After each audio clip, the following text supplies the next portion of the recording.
Hey everybody, welcome back to the Fur and Fam YouTube channel, where our goal is to give you the skills and the confidence you need to build your home on wheels.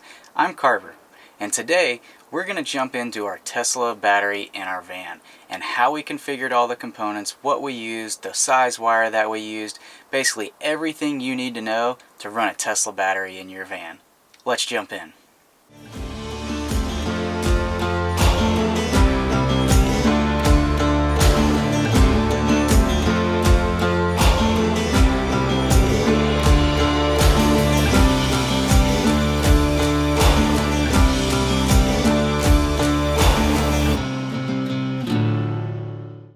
So let's kick this one off with a couple of facts about Tesla battery modules and the systems that it takes to run one in your van.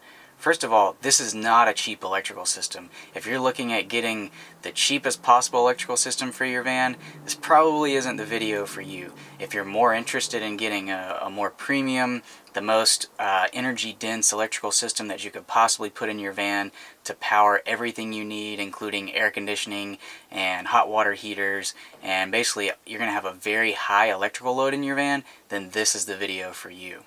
The reason that we wanted a Tesla battery module is mainly because it's a recycled battery. So we felt that instead of buying a new lithium battery, we could put a used Tesla module to use, and the fact that the cost per kilowatt hour is fairly low on these Tesla batteries. Granted, now it has been run in a Tesla Model S before, and we don't know how many charge cycles it's withstood when it was in that application, but we do know that for our use, it's more than likely going to last more than the life of the van and keep us powered for years to come. So we're not really too concerned about the used part of it. For us, it was more of we needed a really energy-dense solution to power our air conditioner and our hot water heater, which is our two power-hungry components in our van. And so that's really what drove us to the Tesla module. Another enticing thing about the Tesla module is its size. It's a fairly compact module for how much energy it stores. In order to get a comparable setup in either like Battleborn or Victron or another brand of batteries, we would have had to dedicate a large portion of our garage space to battery storage, whereas with the Tesla, it's literally just bolted up onto our wall, and it's actually very small. So those are the main reasons why we chose to go with the Tesla module. Another thing to note is that if you're not really comfortable hooking wires up and kind of troubleshooting things and learning as you go, this might not be the system for you either. If you're looking for a plug-and-play out-of-the-box system, you might want to look at other brands that come pre-configured where you can order all the components. Because we are going to show you how we configure it, how we ran all the wires. We're going to go through our electrical diagram that we do have for sale on our website. If you want to check that out, you can go over to furandfam.com/vanlife, and you can purchase our electrical guide that's got the full schematic that we're going to dive into here in a second.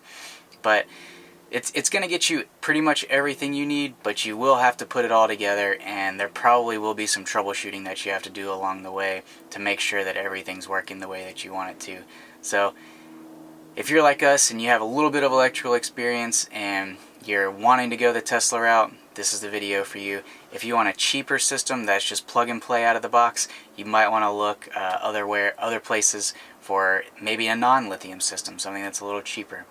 With all that aside, let's jump into this diagram, and we're going to show you what we did to make our Tesla battery module work. So basically, the Tesla module is the heart of the electrical system. So it's component number 12 in our diagram here, and it's down at the bottom.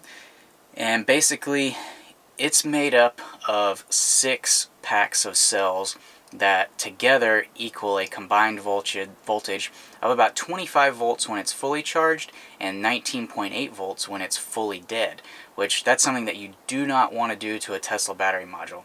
You don't want to overcharge it, and you don't want to drain it past the 19.8 volt range. That could cause cell damage and could potentially create an unsafe situation in your van where it could damage the battery and potentially start a fire or other things. So that's where we're going to go through and show you what things we have in order to protect our battery module and make sure that those conditions don't exist.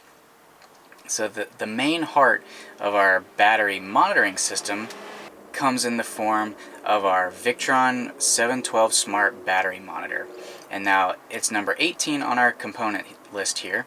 and basically it has a 500 amp shunt that is between all of the DC negative load or negative wires and the negative post on the Tesla battery module. And what the shunt does is it measures the amount of current that is either being charged or discharged from the battery at all times.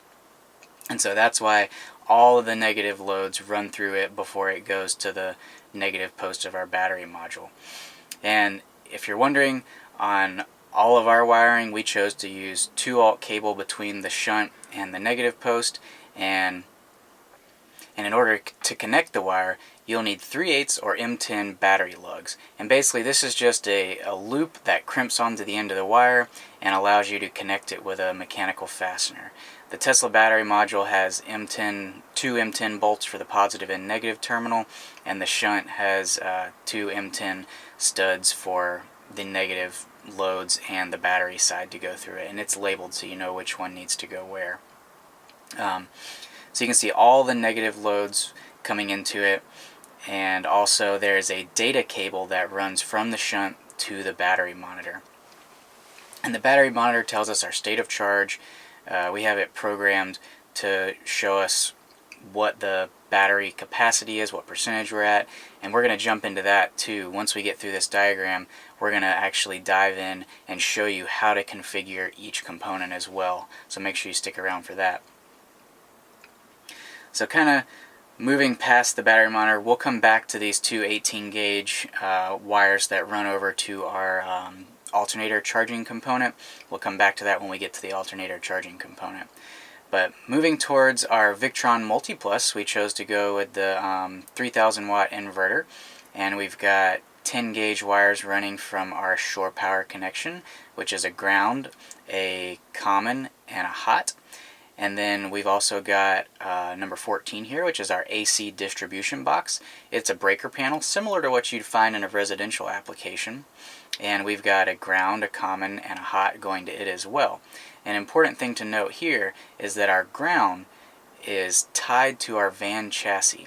And that's a very important step that you don't want to miss. That will basically save your system in the event that you get a short circuit to the van chassis. It'll allow the breakers to trip and prevent electrical hazards in your van. The next component that's plugged up to our Victron Multiplus is our Bluetooth smart dongle.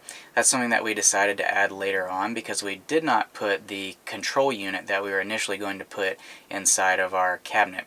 With the smart dongle, it allows us to control everything from our phone instead of having to go into our cabinet and flip a switch when we want to turn our inverter on and off. And also we can update the charge settings, where if we're at a 30 amp outlet one week and then we're at a 20 amp outlet the next week, we can limit our inverter to only pull as much power as we can get out of those outlets. So moving back towards the positive side of things, we've got a battery switch that isolates our Victron Multiplus.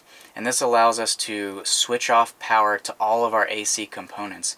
Say we need to add a light switch or do some upgrades, we can switch off all the power to our AC system, to our AC electrical system, without having to disconnect our battery.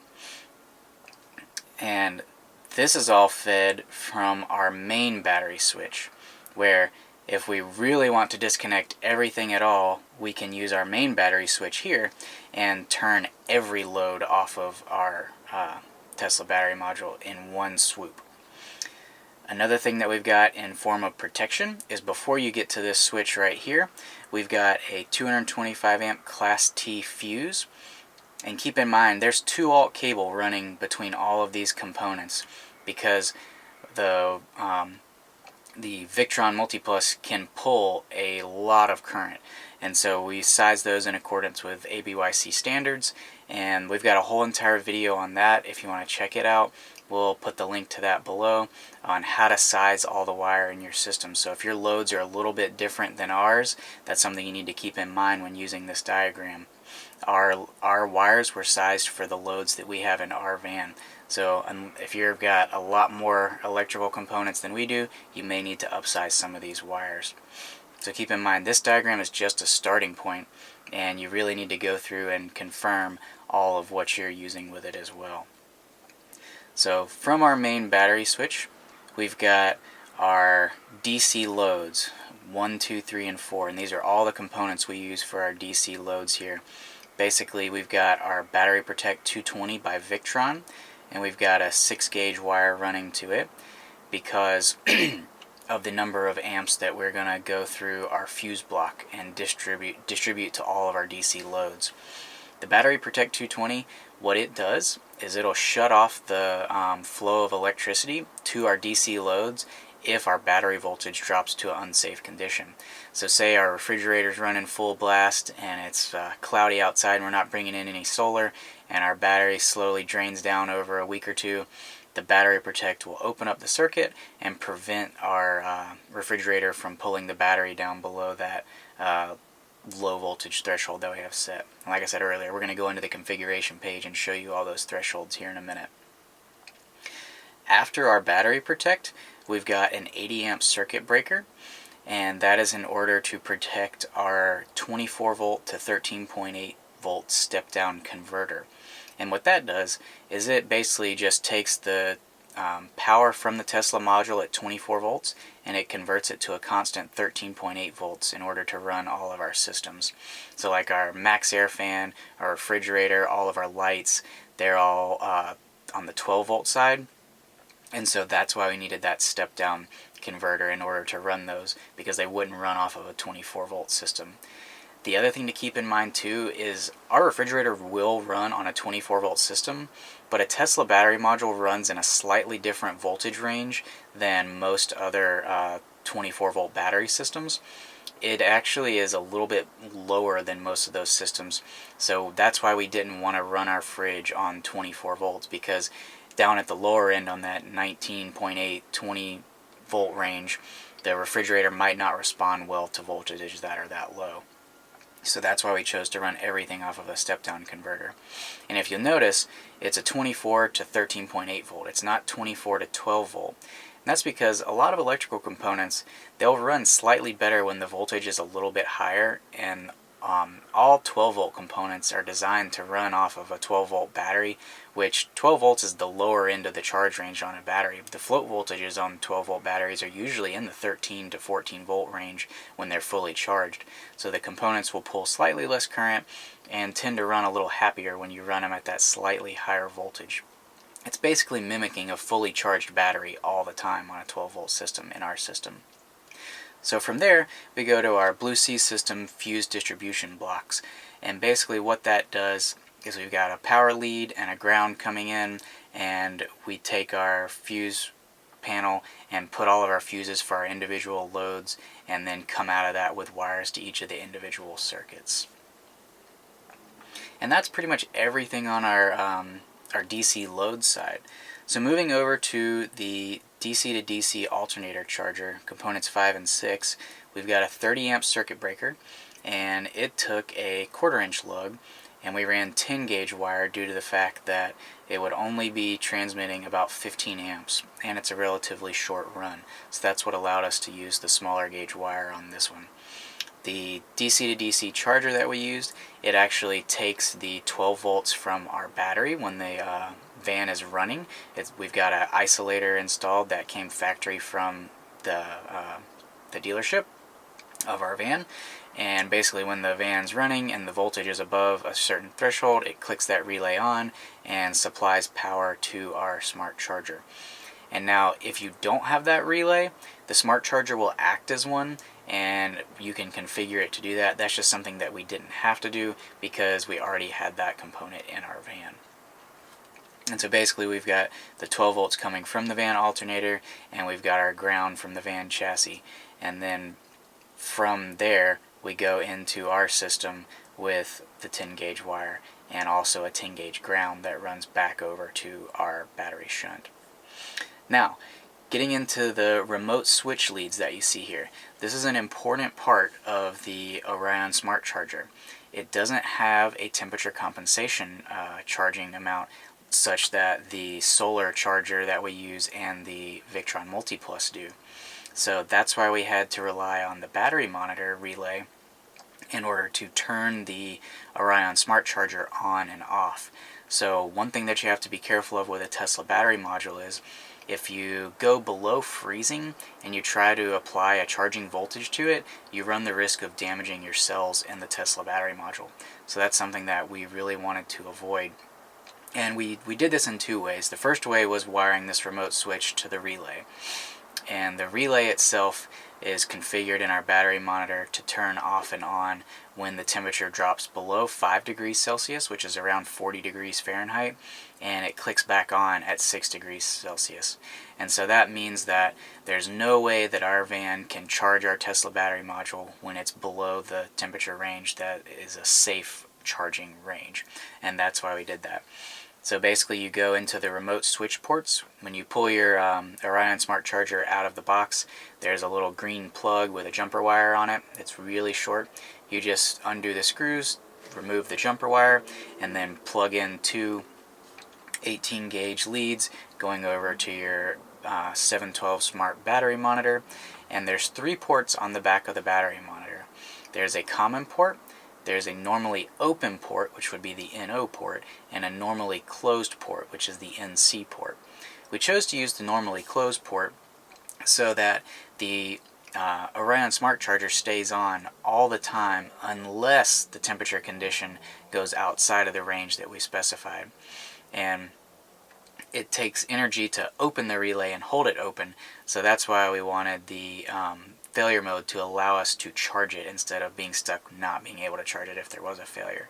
If we ended up with a failure where we knew it was going to be cold enough, we could always just go on our phones and turn the Orion Smart Charger off, which is actually what we did before we had this installed. If we knew it was going to be cold, we would go on our phone, turn off the Orion Smart Charger, and then drive the van until the battery warmed up enough. Another thing that we did too was we added a brisk heating pad to our Tesla battery module. It's got an adjustable thermostat, and we've actually found that works really, really well. It'll keep the battery like a comfortable 70 degrees all the time. If we needed to ramp it up more, we could. I believe the optimum charging temperature and discharging temperature for a Tesla battery module is, I think it's around 113 degrees Fahrenheit. So if you wanted to waste a bunch of energy and keep it at that temperature all the time, you could, but that's something in the low charge currents that we really didn't feel like we needed to do. So moving towards our solar system. The solar system is comprised of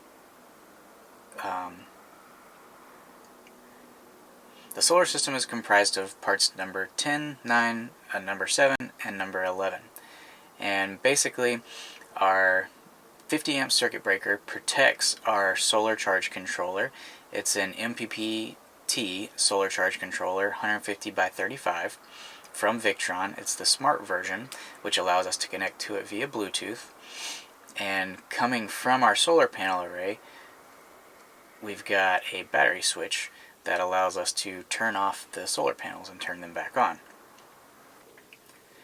The other end of the solar charge controller, which is this wire here, also goes into our shunt, so it'll tell us how much we're charging and when we're charging, which the solar charge controller tells us as well, and it also has a history for it. So we're going to jump into our solar panel array here, which is also included in our spreadsheet. And basically we have 6 100 watt Renogy compact 12 volt panels, and we have a set of 3 that's wired in series and another set of 3 that's wired in series, and then from there we have the 2 sets paralleled together. And here's our switch and our solar charge controller. And so basically what this does is allows us to run 12 volt panels and charge our 24 volt battery. And that's the reason that we ran them in series. Another reason we ran them in series is to up the voltage and reduce the amount of current running through our wires. This allows us to have 10 gauge wire running from the sets combined on the roof down to our solar charge controller. Usually anywhere you can safely increase the voltage, it's good to do that, and because it will decrease the amount of amperage running through your system, therefore you can size the wires smaller and save a little money on that route there. So another thing to note on the Tesla battery module is we have a battery balancer. Like I said earlier, there's 6 individual cells, or well, really, there's a lot of individual cells in the Tesla battery module, but they're grouped into 6 subsets. And each set is around 4 volts, which gives you the 24 volts when you combine them all. And it is important to make sure that the voltage between those sets stays balanced. So we use a 10-energy battery balancer for that purpose. And what it does is it'll show us the individual cell voltages of the Tesla battery module. And now in order to install that, we had to cut off the Tesla plug that comes on the pack, and then we soldered in leads that allowed us to connect our 10-energy battery balancer.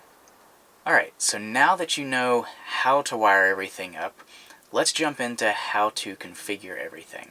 So we're going to do it from our computer here, but you can also do it from your phone through the Victron Connect app, which it looks very similar to what you're about to see on the computer here.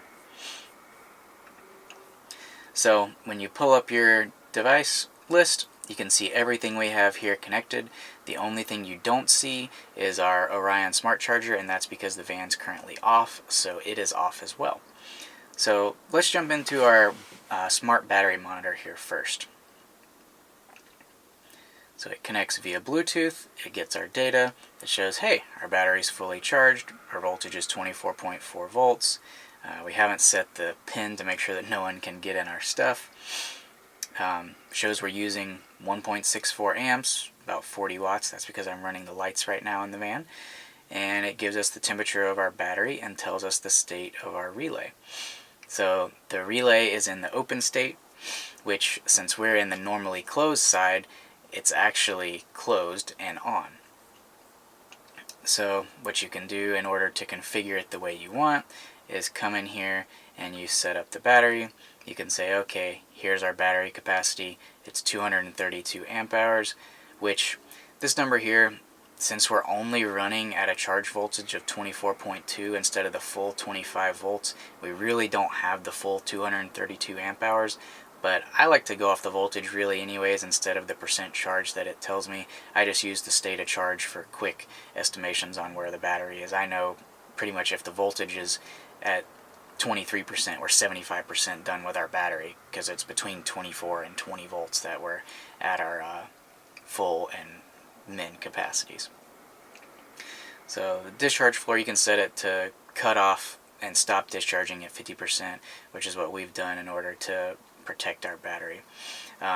Basically, when you know that your battery is fully charged, you'll want to hit the synchronize button, and that'll say, okay, this is the voltage where your battery is fully charged. And so that's the battery settings in the smart battery monitor. And here's our relay settings. So on this page you can see where our low temperature relay setting is, and this is what protects our battery from being charged from the DC to DC charger. So we'll go into here, you can say, okay, when the battery falls below, I was actually off a degree Celsius earlier, I'm sorry. When it's below 4 degrees, we turn the relay off, and when it's above 5 degrees, we allow the battery to charge again. And that's where our low temperature relay settings are. So that pretty much sums it up for all of our display settings. Another thing that we did do is we set up the VE Smart networking on ours. And so basically it's communicating with our solar charge controller, and that allows our solar charge controller to know what temperature the battery is, because we don't have a temperature sensor on our smart solar device. So we set up our VE Smart networking and put the two devices on a network, and that means the solar charge controller gets the temperature inputs from the smart BMV, and that's what keeps it from charging the batteries if the battery is too cold. As far as the display goes, we've got everything showing. We've turned the backlight intensity all the way down to 0 just in an effort to save power, and we don't have the backlight always on. That's another thing that we don't do. If we need to check the little monitor that's in our cabinet, we'll turn the lights on, and that allows us to see it. So that's pretty much all of the settings on the smart battery monitor. So moving towards the battery protect. This one is a fairly simple one to configure. You have to enter the password of 6 zeros to connect to it the first time.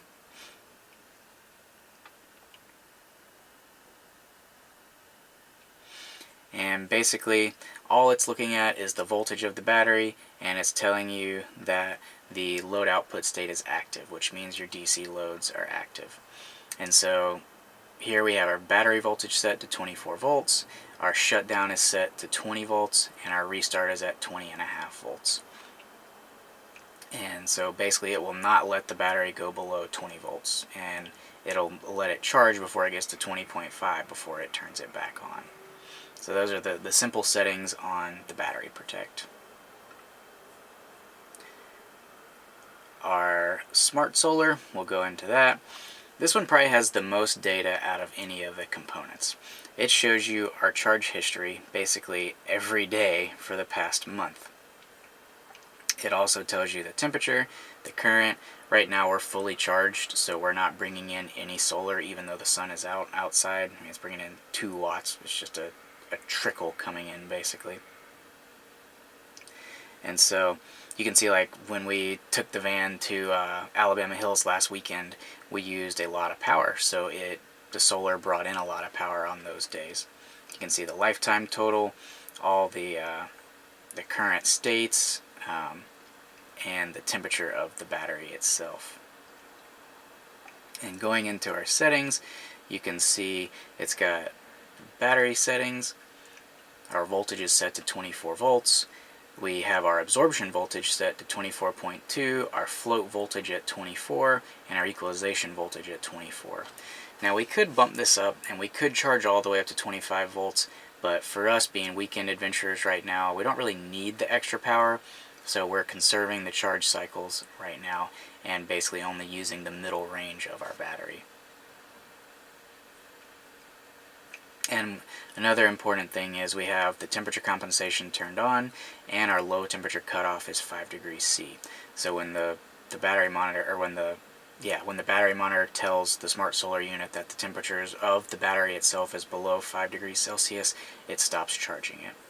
Since the van is off and you can't see the Orion smart charger, basically it's configured to the same settings that our solar charge controller is set to. It's set up to charge up to an absorption voltage of 24.2 volts and a float voltage of 24 volts even. We kept all of our charge characteristics the same on all of those devices. So the last one here is our VE Bus Smart, which is actually our multi-plus unit. So we'll connect to it, and basically when you're connected through the Bluetooth, you only get the really simple version. You're not allowed to configure anything. You actually have to buy the USB to RJ45 adapter to actually configure the multiplus.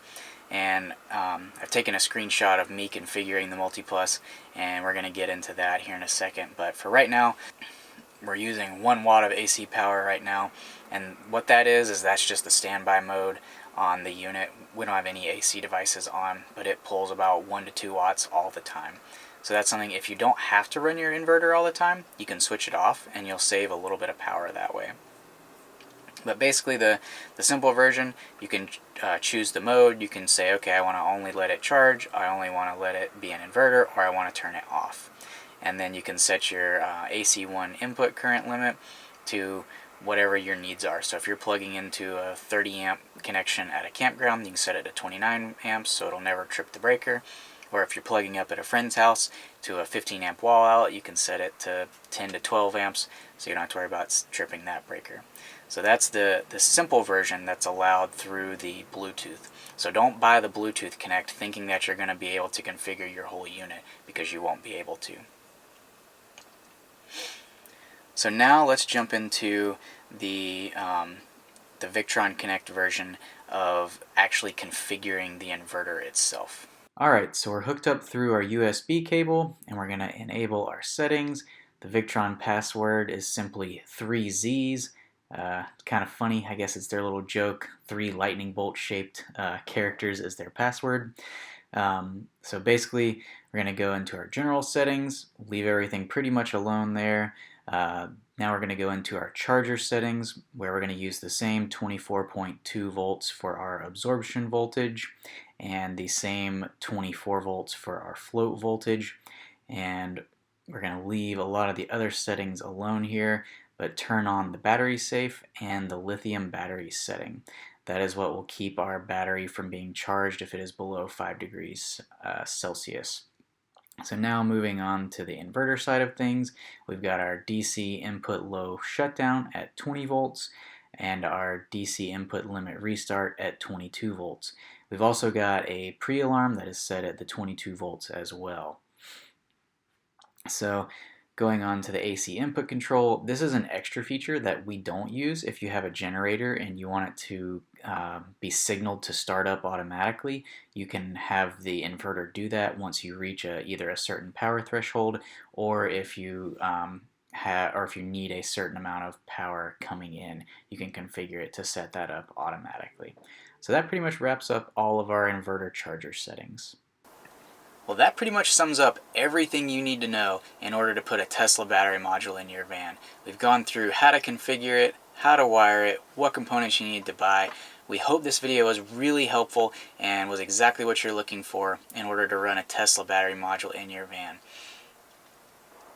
Don't forget that if you want to download this spreadsheet from our website, we do have it for sale.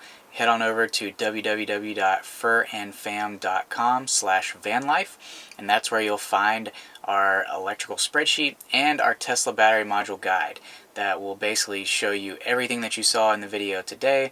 Plus, it gives you a complete components list with clickable links. So if you want to order everything that we used in our van, it's got basically a bill of materials, if you will, that you can click on and order, and you can have the exact setup that we have in order to run your van with a Tesla battery module. So head over to ferandfam.com, check that out. We want to thank everybody for watching, and also we just hit the 1,000 subscriber mark, which that means a huge deal to us. We definitely appreciate everybody's support, and we're looking forward to making more videos in the future. So check out our channel and head on over to ferandfam.com.